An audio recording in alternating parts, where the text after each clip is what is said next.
I was doing some testing on my pistol red dots, and I wanted to compare the parallax between all the different ones that I own. And I figured I'd put it on video for my own comparison's sake, and then also just to benefit anybody else who's looking to buy a pistol dot. I don't know anything about making red dot sights. I'm assuming one of the trade-offs of having such a large window is some parallax shift. So you'll notice that in the top 20% or so of the window, the dot starts to move down off of target. It's not a game breaker for the dot. It is disappointing given how much it costs, but the only time the dot is going to be in that part of the window when you have it mounted to a handgun is when you're tracking it through recoil, and that shouldn't really impact your shooting.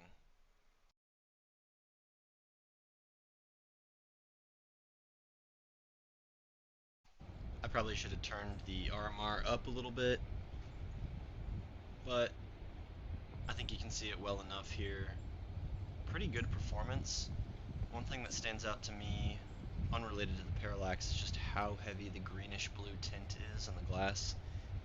You don't really notice it when you're shooting the gun, but when you stand back and just look at it without a target focus, it really stands out.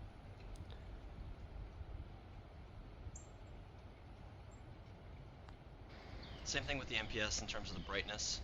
Probably should have turned it up a little bit more just so the camera could see it better, but you can see it well enough. One issue I did have here was with the focus. I don't know what was going on, but I could not get the camera to focus on the sight. And I tried several times to get a full take without having to mess with the focus, but I finally just said forget it and did it all in one take. From this view, it looks like the MPS is doing pretty well. In a moment here, I'll cut to a much closer view.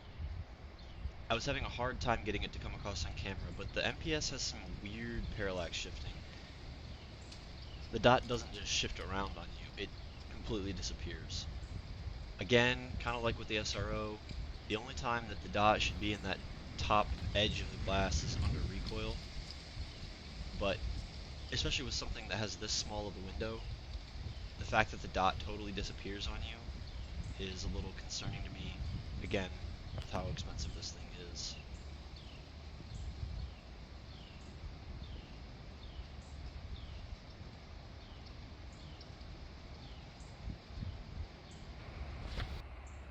I definitely think that the MPS had the most parallax shift out of all the sights that I tested.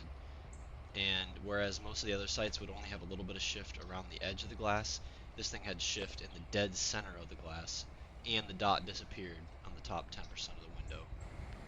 507C was hard to film just because I couldn't get right down behind the sight because it's mounted on this 45-degree offset.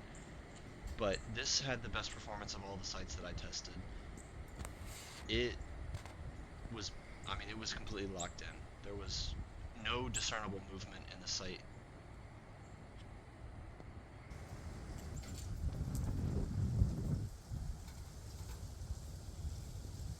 EPSc was pretty good. I would say it was probably second only to the 507C.